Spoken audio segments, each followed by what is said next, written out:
So by putting your bold strokes, putting that strong contrast into the focal point area where you want the eye to go, you're going to see a stronger painting.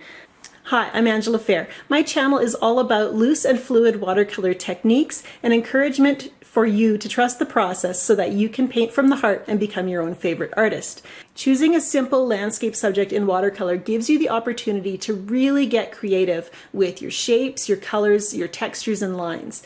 We're going to do that today, trying out a brand new watercolor sketchbook that I can't wait to show you, and showing you some tips for getting a really nice balance and flow in a simple landscape setting.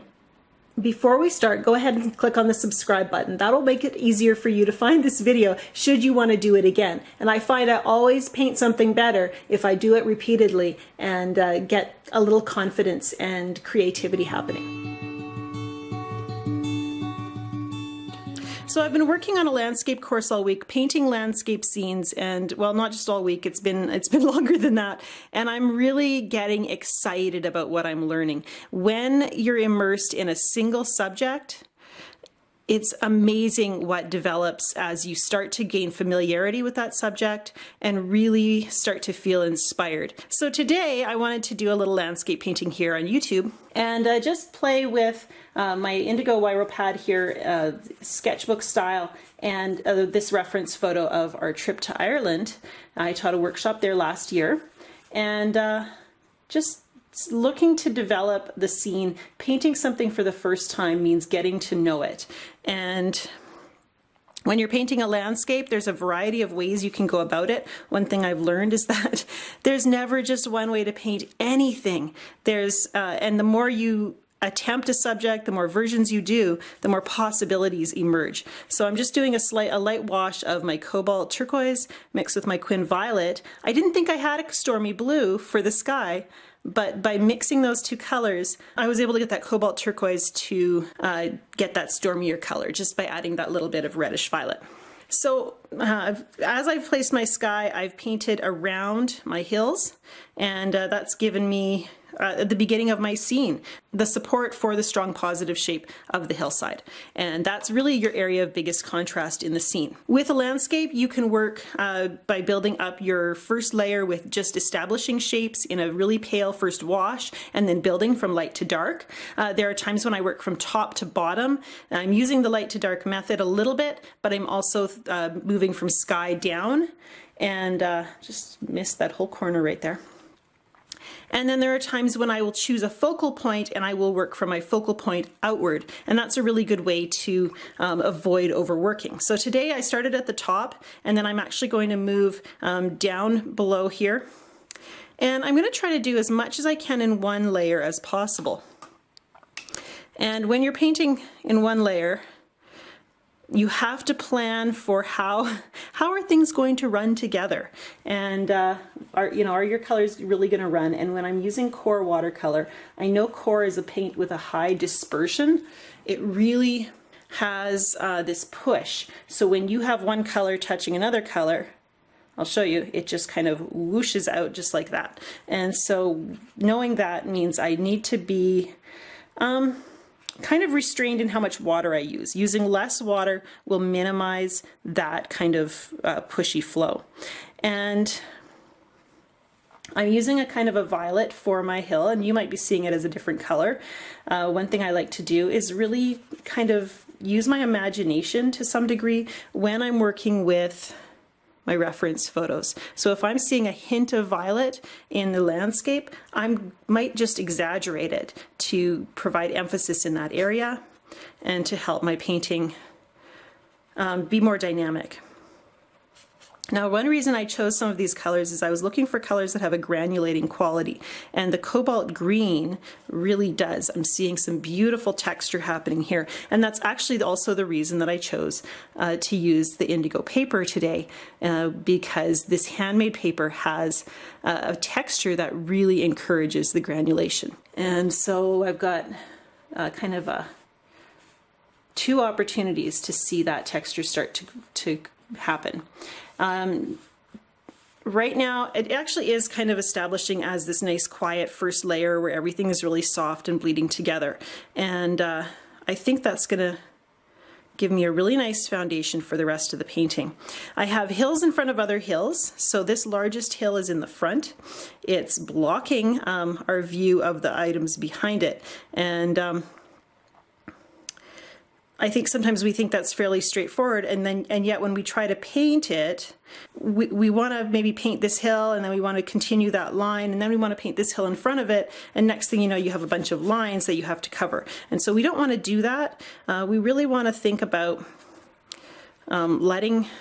painting just what you see and taking your scene at face value in many respects. So, you know, don't think, well, I know this hill continues here, so I need to stretch it across the paper. No, just paint the stuff in front of it, and it actually will work better.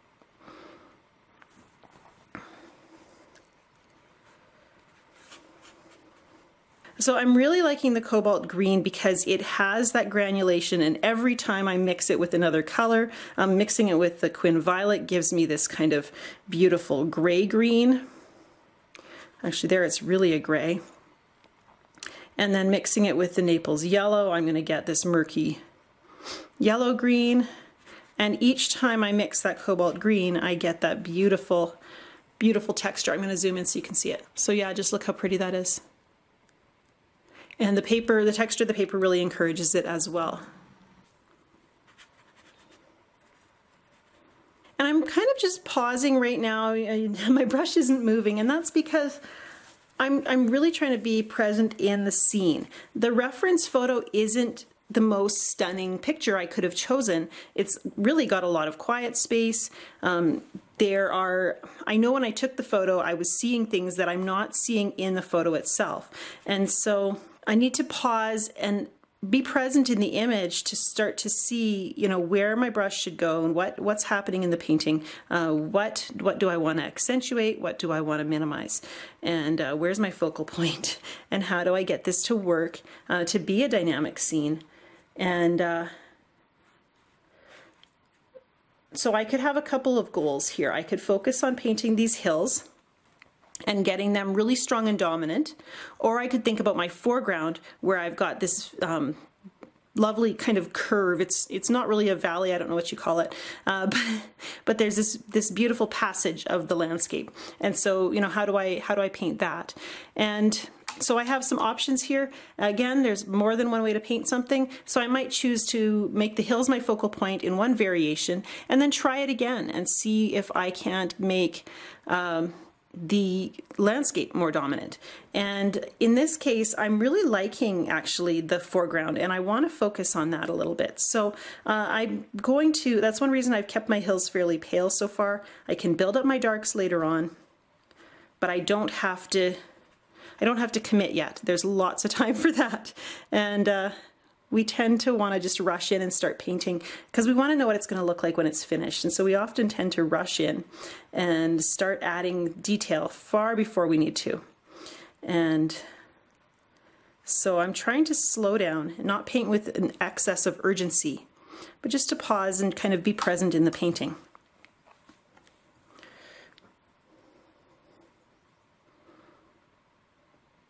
I'm moving to the smaller brush because I want to start kind of looking for those landscape contours.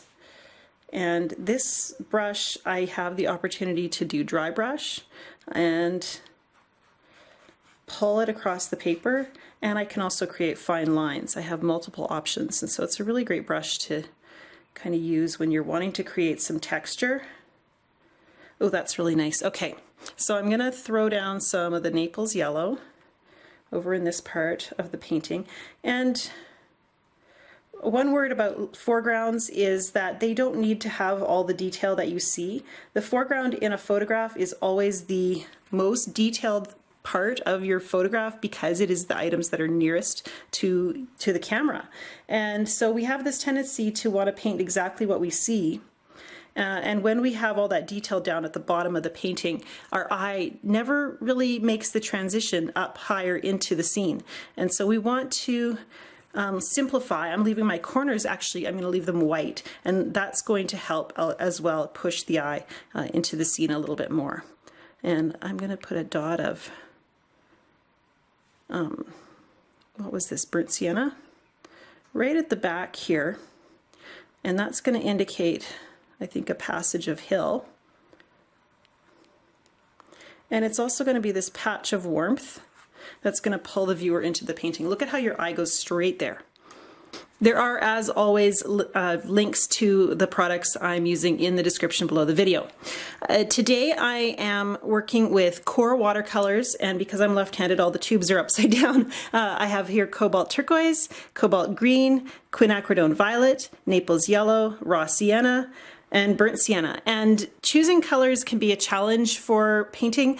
What I like to do is choose a very rough triad. So thinking of your primary colors as red, yellow, and blue. I like to go a little bit off that, so a little askew.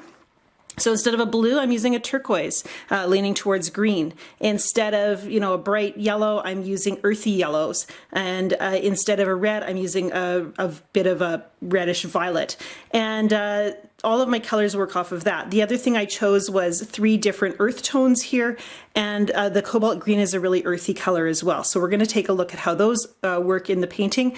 The quinacridone violet, you know, it's that, I think it's interesting because I've got 2 here that kind of belong together. I've got 3 more that belong together, and then I've got this wild card. And actually that's a really good way to choose your palette. If you're choosing colors for a painting, you don't have to choose 6, but if you're choosing more than 3, try to think of having, you know, a larger grouping of one kind of leaning towards one hue, then a smaller grouping of the second color, and then maybe just a pop of an accent color, and that will help you keep your colors a little bit in balance during your painting process. It also gives you more variety for mixing when you're working with triads. The paper I'm using today is this watercolor sketchbook made by Indigo Artpapers. Their watercolor Wiropads are one of the very best watercolor sketchbook I have been able to find. Seems like when you're going to buy a watercolor sketchbook, most of them are substandard paper. They're using student grade papers, cellulose, wood pulp blend papers, and that causes them not to act the same way as the 100% cotton handmade watercolor paper. So when Indigo came out with this Wiropad, I got really excited. This is a 300 GSM or 140 pound paper. It's 100% cotton, spiral binding, which means they lie really flat when I'm painting. And then the paper is handmade. It has a decal edge on each sheet.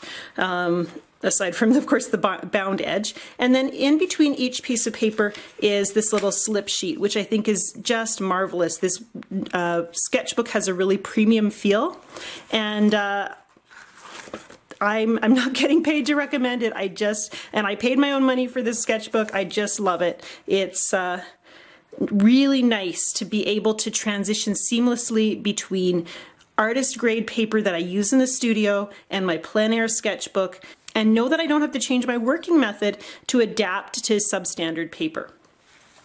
I like to travel when I'm painting plein air. I travel with some of these little clips just to hold my paper in place so it doesn't buckle as I'm painting, and that's really all there is to it. And then I just get going. My brushes today, I have an Escoda Versatil number 10 rigger and my Cheap Joe's Art Stuff Scroggy's Loose Goose Dagger Striper. This is a number 1, so it's their smallest size. Those are the brushes I use 90% of the time in my studio. They're just, they just work really well for my working method. And I love the marks they make. Once again, check out the supply list in the description below the video. Something I was thinking about this week, as all week I've been painting landscapes and thinking about how I approach landscapes and how to make them interesting and dynamic. And one thing I realized is that your boldest, riskiest strokes need to be in focal point areas. And I think sometimes we'll do bold things, big bold strokes around the edge of the painting because we feel like that's a safe place to kind of experiment and try things. And then that part of the painting becomes the most dominant part of the scene. So by putting your bold strokes, putting that strong contrast into the focal point area where you want the eye to go, you're going to see a stronger painting. You might take a risk that ruins it completely, but your dynamics are going to be so much stronger when you're willing to commit to those bold emphasis, exclamation kind of strokes. It's a scary thing, but it's totally worth it when it works.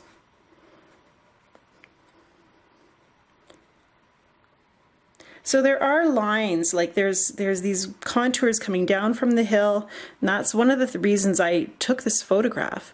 And so I want to try to see if I can't indicate some of that movement in my painting.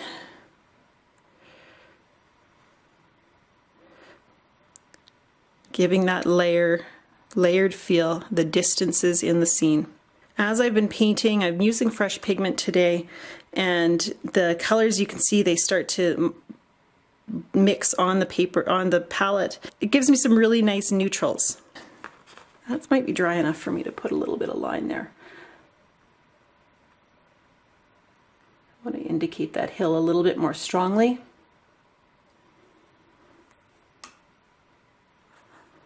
Just with an edge. And then soften a bit.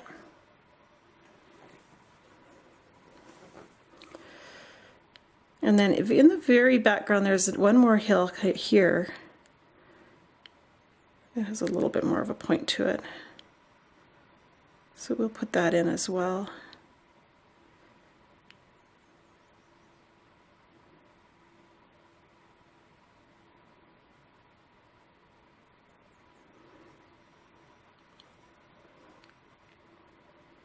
And then we're going to move back to adding some more details in the foreground. And so I'm going back and forth. I don't want to put a whole ton of detail here and then feel obligated to put an equal amount of detail elsewhere in the scene. So by moving back and forth between the different kind of quadrants of the painting, I'm able to hopefully keep balance and not overwork the scene, or not be forced to overwork the scene because I've overdone the detail. So this is straight cobalt green. Might be my new favorite color.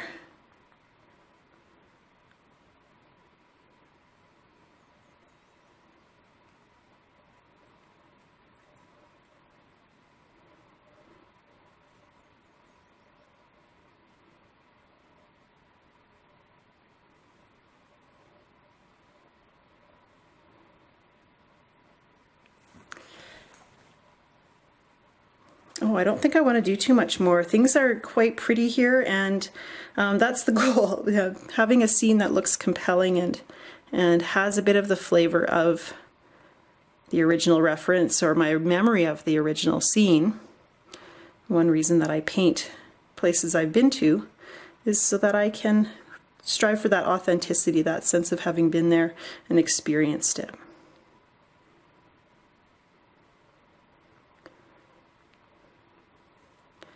It's tempting to get carried away with fussy brush marks, trying to avoid that. I'm going to try a little cobalt green in with my burnt sienna. And green and this orangey brown are going to make a muddier kind of brown. There's hints of neutrals there. And I have that violet in there too, so I'm going to throw a little bit of violet over here. Because there's this mass of rocks on this part of the reference photo that I think is kind of nice. Let's see if we can't suggest it over here. Look at how dominant that brown is. Too dominant. So the one will lighten it a little bit, tone it down. And I think I'll use a little bit of cobalt green to cool it off as well. It's too warm.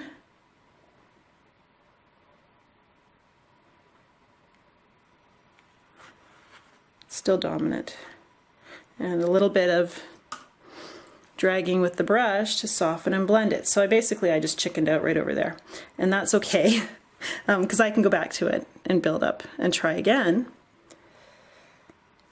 Build up more darks, or I can decide to maybe move that rock slightly.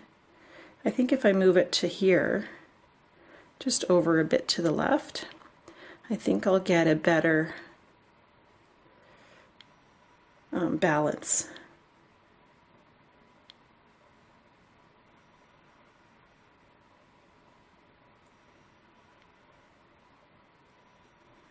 And then I'm going to grab some cobalt green, Naples yellow,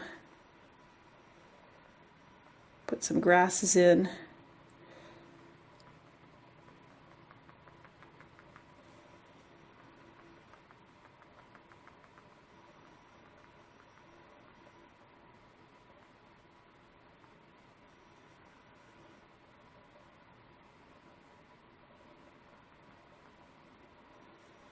These are very strong dark marks. I need to decide if I want to keep them or lose them before they dry. One thing about working with a lot of pigment is it's a lot easier to move a paint that has a lot of pigment in it than a really diluted wash that's dried really quickly. Stronger saturations of pigment, ratios of pigment to water are going to just move better on your... Oh, I'm not getting the color I want. Are just going to move and lift, take a little longer to dry. So I'm just kind of cooling off parts of this rock just a little bit, give it a little more depth of color. With watercolor being transparent, we get to layer our colors really to infinity. You get this amazing complexity when you start layering, but you can also really muddy up your colors really quickly. So I'm actually wanting to do that at this point. I want to have a little bit of a muddier tone here. Just to blend it and make it look a little bit more rocky.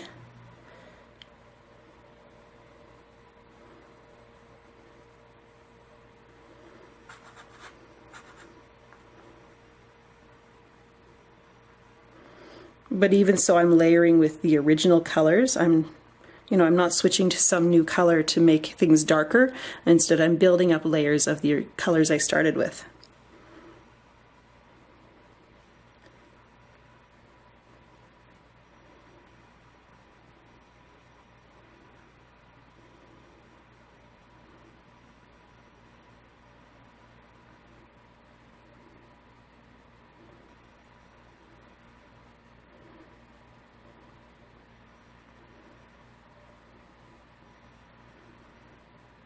Again, the edges, the lines that I'm creating will bring the eye into the painting. We have edges here, we zig back to seeing edges here, and then our eye goes to here. So we actually see this passage through the scene because of where the edges have been placed, where we see our lines. And there's that little, even that little edge on the side of the hill brings us into the scene and provides yet another edge. I'm going to place one more hill shape on this side using the same colors as the hill on the right side, but it's a little bit more distant, so I will cool it a little bit. Generally, when you're dealing with hills receding off into the distance, the color gets cooler as we move further away. So the nearest hill is quite warm. The furthest hill is going to be quite cool, you know, that misty blue, distant stuff.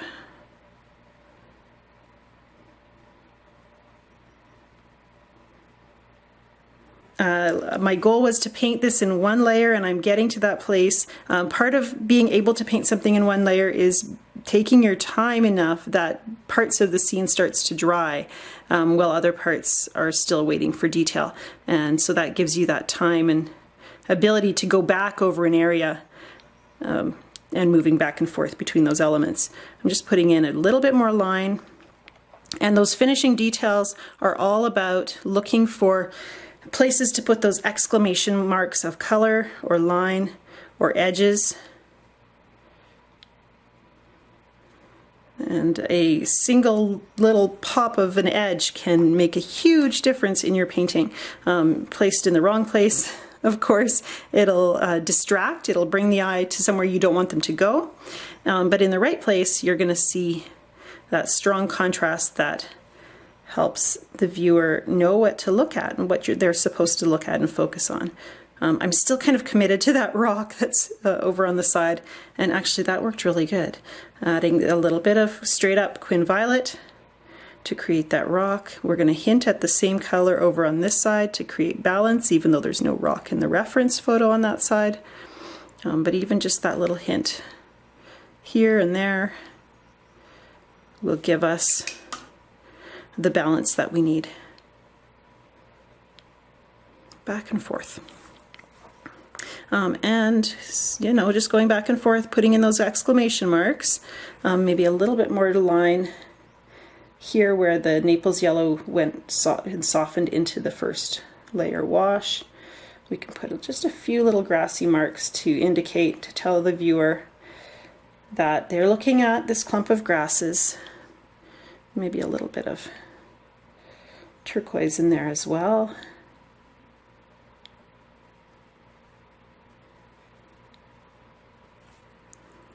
And soften back and forth. I just can't commit. Just by softening that, I kept the eye from being grounded down at the bottom. So this is a pretty peaceful scene. I like the overcast day. It gives you that peaceful feeling. If you're wanting a painting that has more energy, you're going to want to choose something that has a stronger light source. You know, a lot of contrast between shadow and light can create that feeling of energy, activity. Rolling storm clouds also give, change the landscape. When you have this smooth, soft sky, it's going to feel much more peaceful, calmer. We don't even feel any wind in this scene. And I think actually creating that mood gives us this kind of feeling of being able to pause and just kind of look over the scene and enjoy the little details, the texture in the landscape, the little brush marks and lines, and the beautiful complexity of the layered colors. If you've painted something inspired by this video, I really want to see it. Throw it up on social media, #AngelaFehr. I'm at AngelFehr on Instagram. If you have a suggestion for a future video, leave it in the comments. If there was a tip that was helpful for you today, leave that down below. I'd love to hear about it, and maybe you'll see it in a future video. Thanks for watching. Bye for now.